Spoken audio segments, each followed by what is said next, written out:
to you live from the Vegas Video Network studios, just steps from the Las Vegas Strip, it's golf and other four-letter words.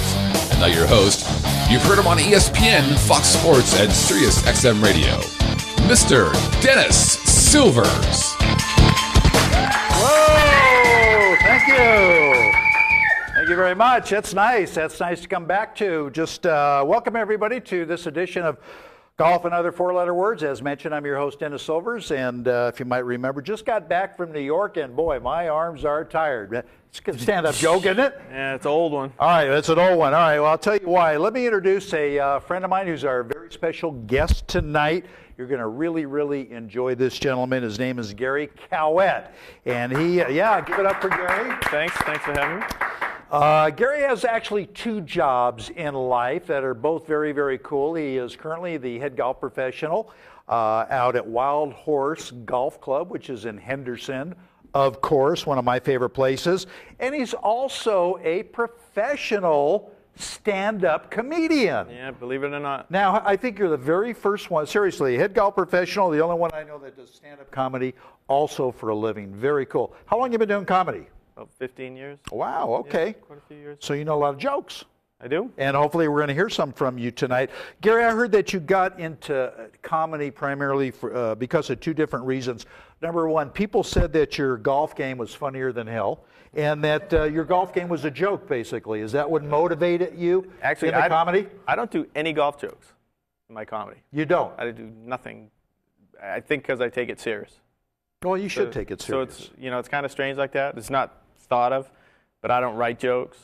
I tell stories that I see that it's happened, and it's all basically true, and then I just put my little wise guy New England slant on it. That's good. I'm sure we'll get some good laughs tonight, hopefully through Gary. If you want to hear something funny, or if you want to pick on him like I do, there's a couple of ways to do it.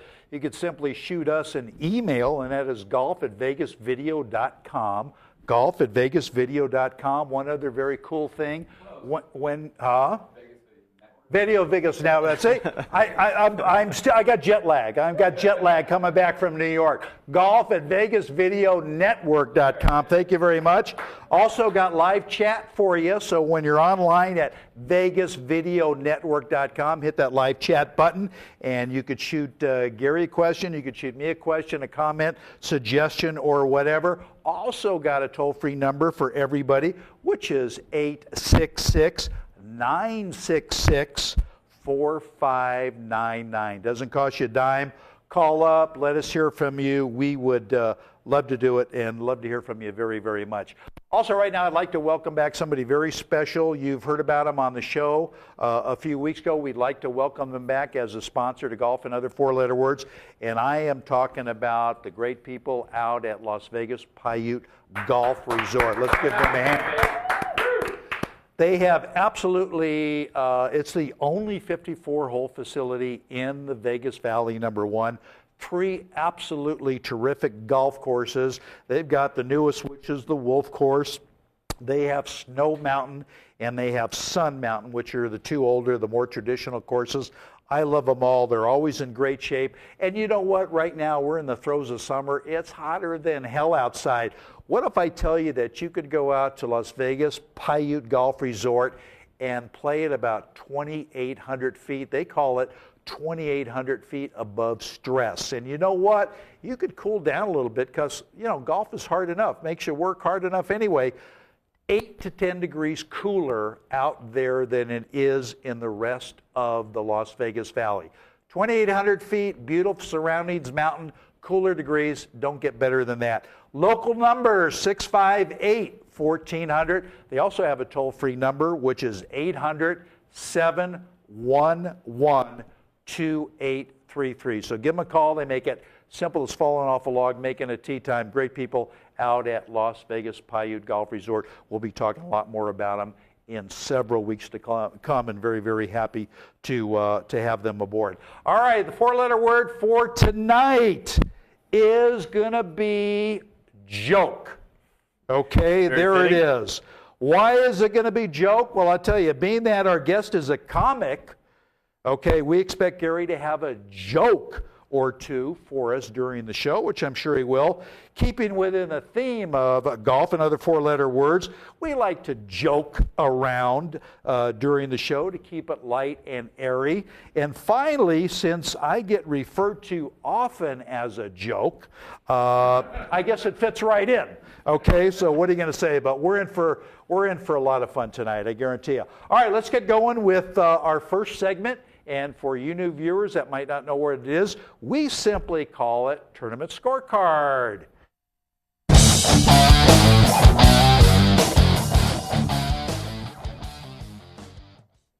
All right, welcome back, everybody, to Golf and Other Four-Letter Words. Gary Caouette, our special guest. I'm Dennis Silvers. Let's talk about former UNLV Rebel Aussie Adam Scott. There you go, week, huh? UNLV. This is Hey Reb. You've heard of Hey Jude. This is our version of that. It's called Hey Reb. This is the mascot for the Running Rebels. You know, Adam Scott went here for 2 seasons, left school a little bit earlier, but, you know, nobody's saying anything. Worked out pretty good for him. He plays beautifully, okay, and wins the Bridgestone World Golf Championship last week over a very, very stellar field. This makes for Adam's 8th PGA Tour win, to go along with, I think, about 10 international victories, Gary. Fantastic. Adam takes home $1.4 million, moves from number 37 on the money list to number 10 with $2.95 million. Shaping up to be a real good year for Adam. FedEx Cup race, which starts in about 3 weeks or so, very important. Top 125 qualify to win that $10 million rainbow at the end of this deal at the Tour Championship. Adam goes from number 50 to number 15 with 1,232 points. World rankings, always very important. He goes from number 17, ain't too shabby to begin with, cracks the top 10 and moves to number 9 on the world ranking list. Also, I want to congratulate another local, Scott Piercy, okay, who went to high school here, went to school here, grew up here. He gets his first PGA Tour win last week. Also in northern Nevada, in Reno, he wins the Reno Tahoe Open. So congratulations to Scott Piercy, and congratulations to Adam Scott. Pretty cool having 2 very good Vegas guys win tournaments. What's that mean? Yeah, well, it's good. I mean, the Vegas guys are good. You got Nick Watney, Ricky Fowler lives here now. Yeah. You know, so yeah, we have a good contingent every time.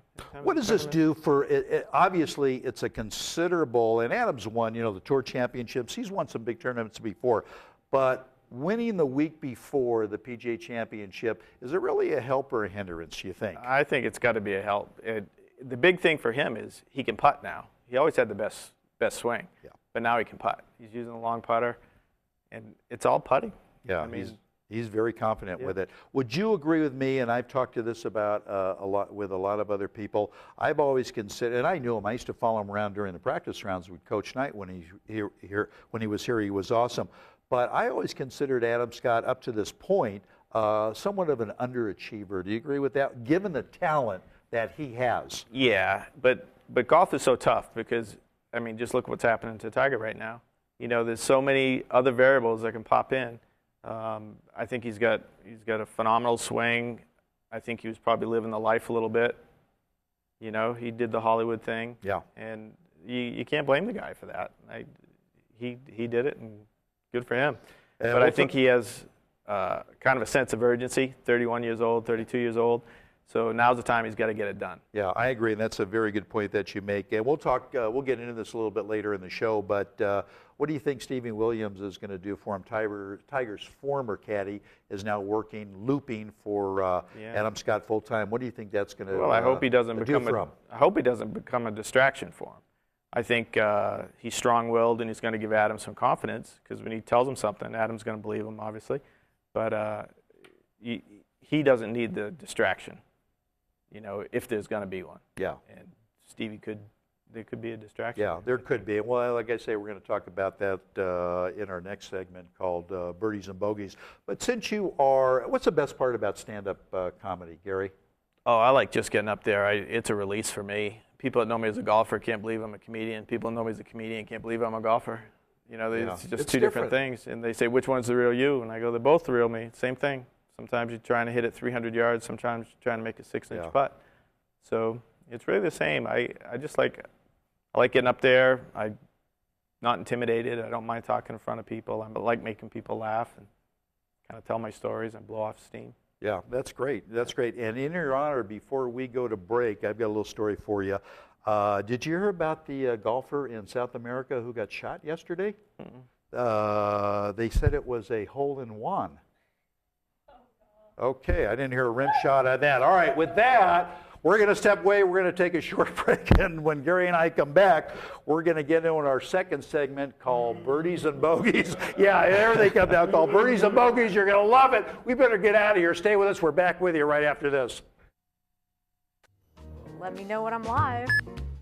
Hi, everybody. This is Bridget Magnus of Getting Real Estate in Vegas, and you are watching the Vegas Video Network.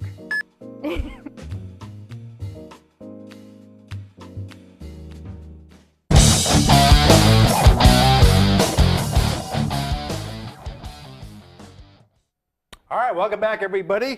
Love to have you with us. Golf and Other Fore-Letter Words. I'm your host, Dennis Silvers. Gary Caouette, our special guest, head golf professional out at Wild Horse Golf Club.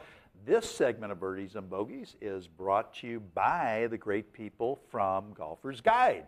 And you know Golfer's Guide, largest golf publication in the country. It's printed regionally. You're very familiar with them. Absolutely. Great articles on different golf courses, discounters, and so on and so forth. You can pick it up at public golf courses. You can pick it up at private clubs all over the place.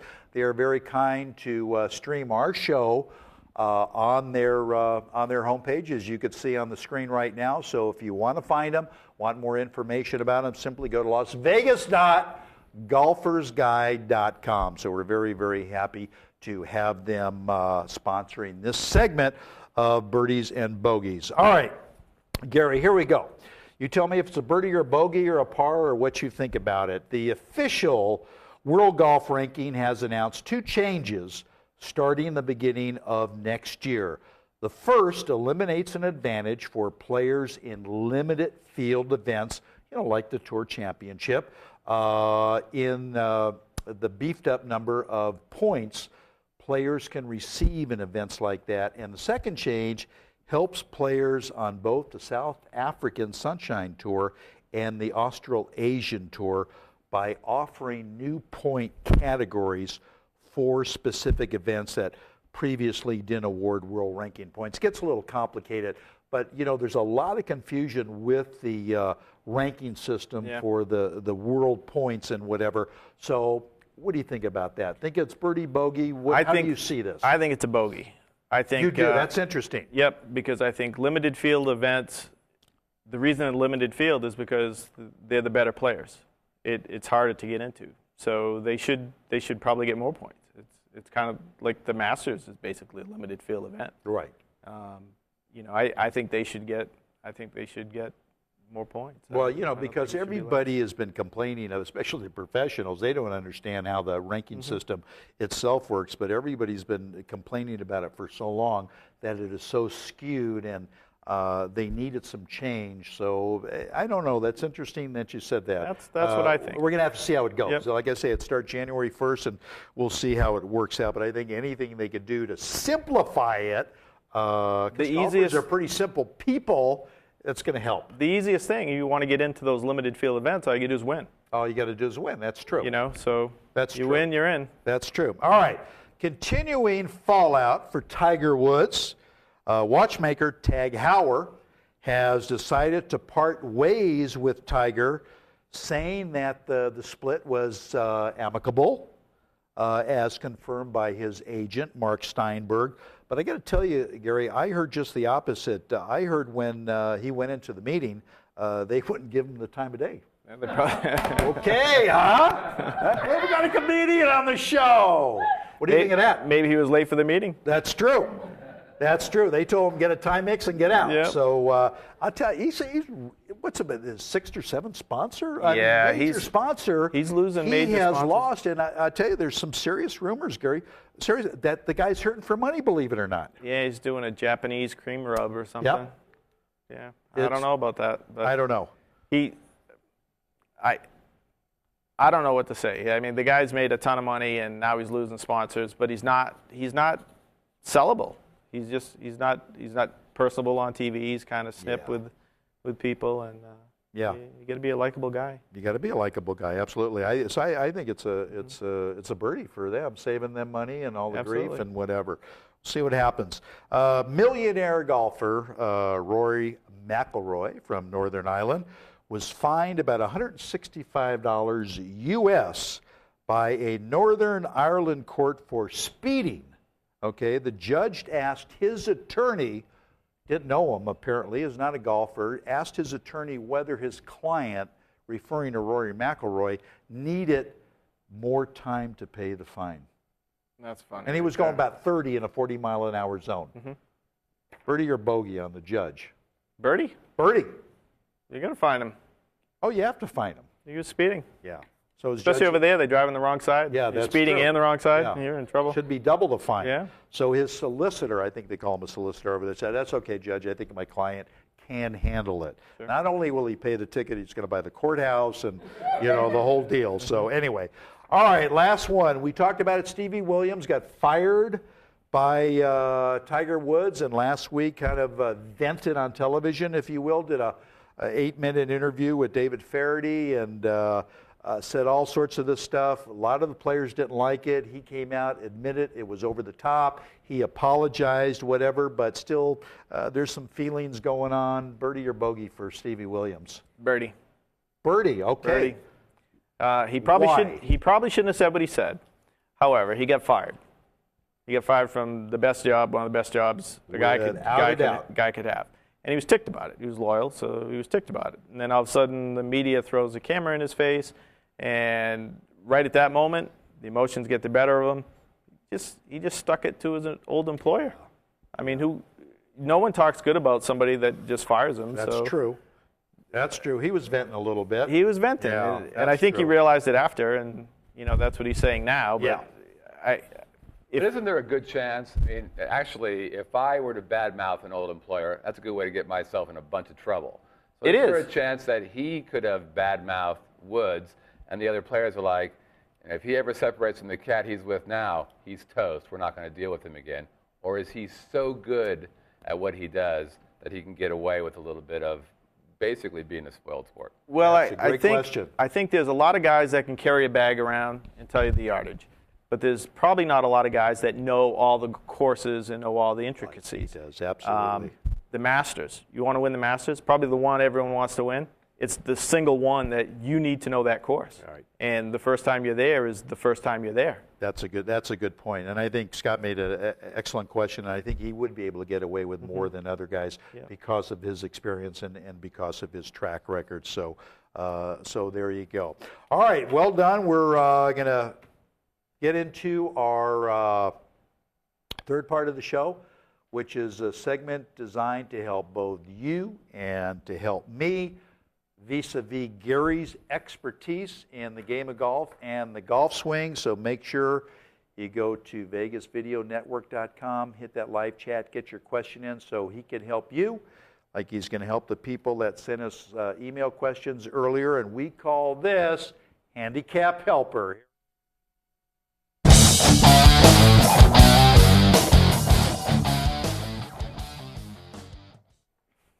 All right, welcome back, everybody. Golf and Other Four-Letter Words. Gary Caouette. I'm your host, Dennis Silvers.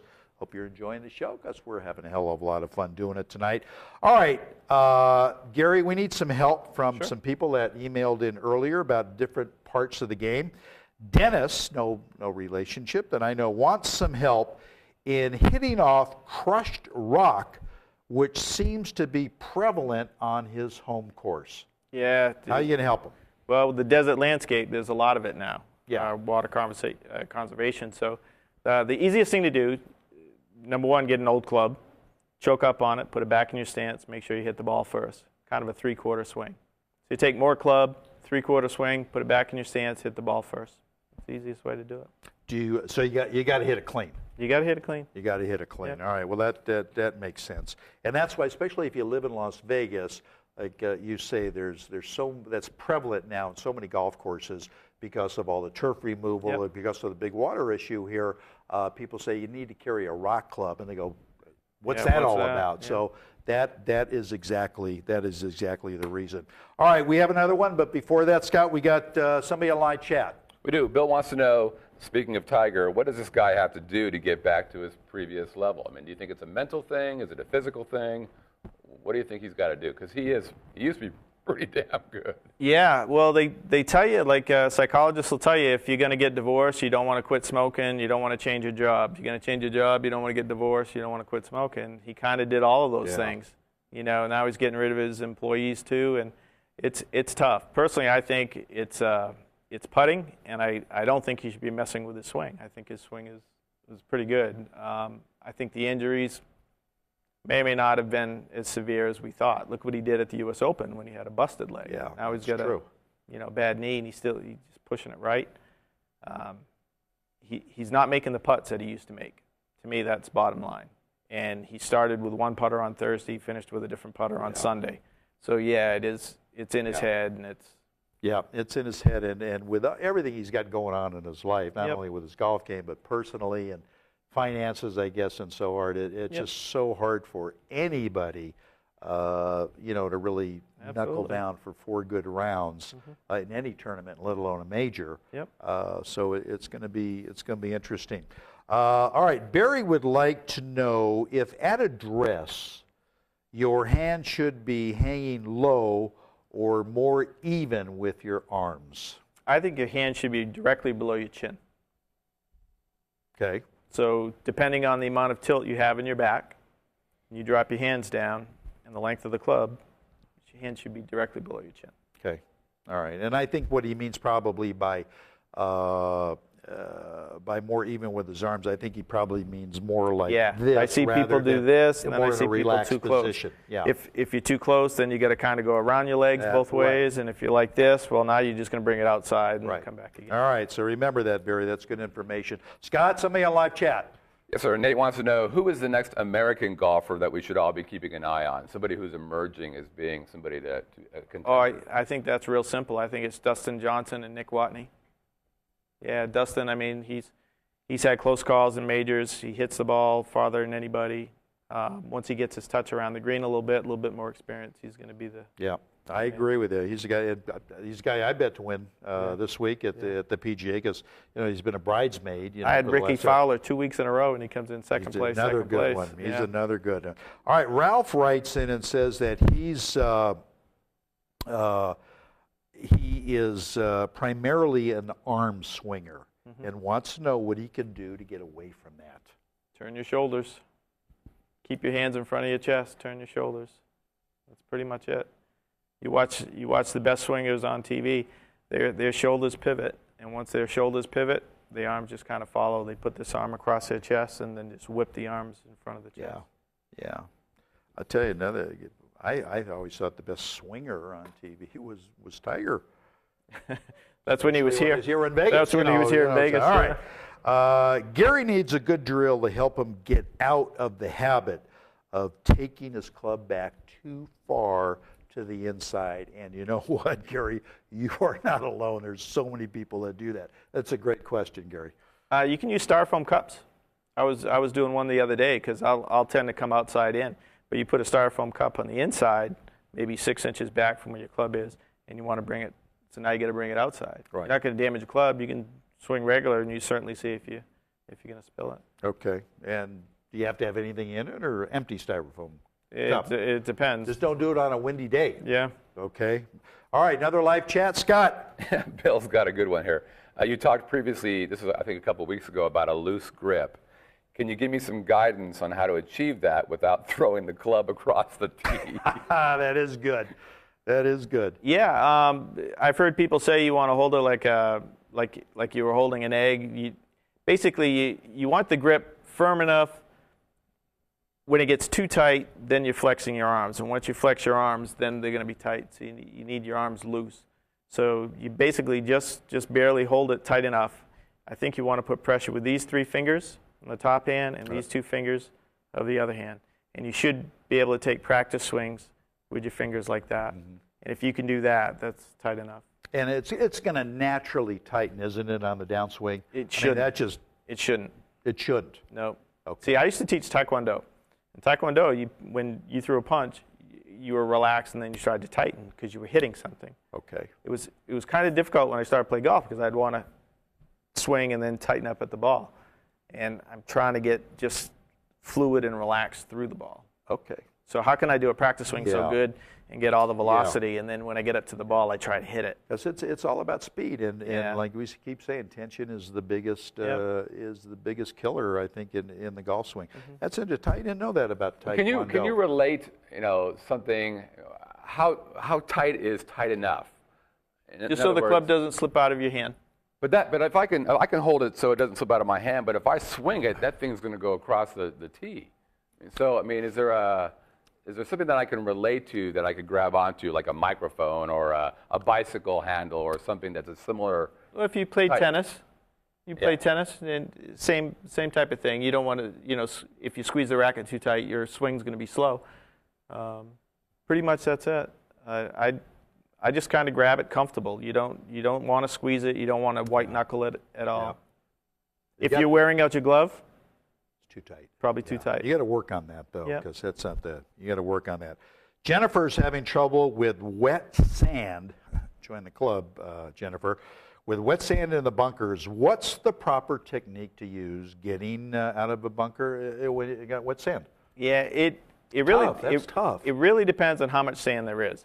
But the way I like to tell people is I picture a tee underneath the ball. So if the ball was on a tee, and then I want to go down, I want to break that tee. And as long as I break the tee, I'm going to be pushing sand out of the ball.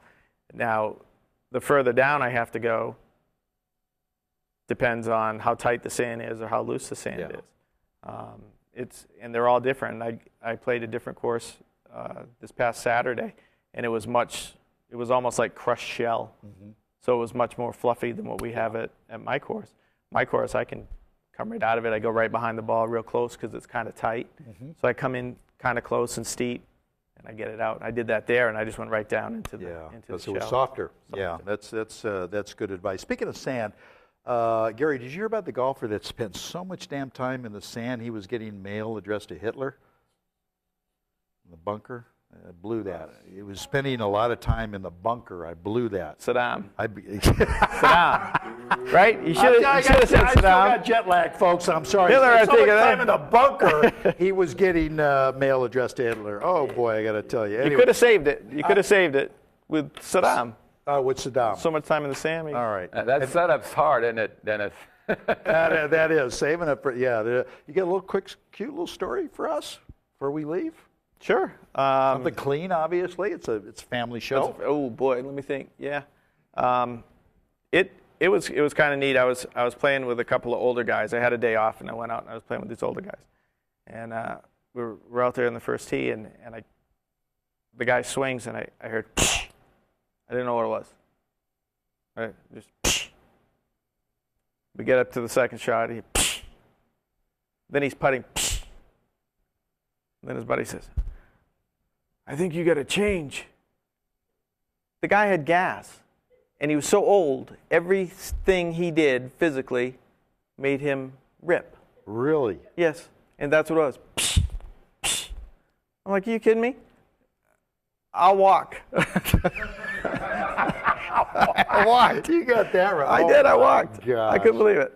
Yeah, it happens all the time. Oh, my God. Yeah, I would walk, too. Yep. I would walk, too. All right, golf this week. A little tournament going on called the PGA Championship, as mentioned earlier. That's at the Atlanta Athletic Club. Sounds like a place where guys go work out, but you got two great golf courses there, and that's in Johns Creek, Georgia. LPGA Tour, the Champions Tour, the European Tour, no events. They're making room for the PGA Championship, but the Nationwide Tour has the audacity to have an event this week. The Price Cutter Charity Championship and the Highland Springs Country Club in Springfield, Missouri. So that's what's going on in the World Golf. I'd be remiss if I didn't ask you. You got a local gig coming up pretty soon where people here in the Las Vegas area can go see you. This whole week I'm at Planet Hollywood, a club called Sin City Comedy Club in the V Theater. Shows at 9 o'clock at night. See me in a different light. Yep. All right. Very nice. Very nice. And speaking about shows, also want to mention the great people at AM 1400 KSHP. Don't forget Friday night features from 6 to 10 p.m. They re-air all the audio versions of all of the shows right here on Vegas Video Network. So that is also very, very cool. Anyway, Gary, good job. Thank you so much. Thank you for having me. Got to come out to Wild Horse and play. Absolutely. Love it out there. It's a great little track. If you're new in town, give them a call. Go out, say hello to Gary. Anyway, that's going to wrap it up for this edition of Golf and Other Four-Letter Words. I'm your host, Dennis Silvers. Thanks for hanging with us, everybody. And we're going to be back with another great show for you. Same place, same time here on Vegas Video Network. Until then, fairways and greens, everybody. So long. We'll see you next time.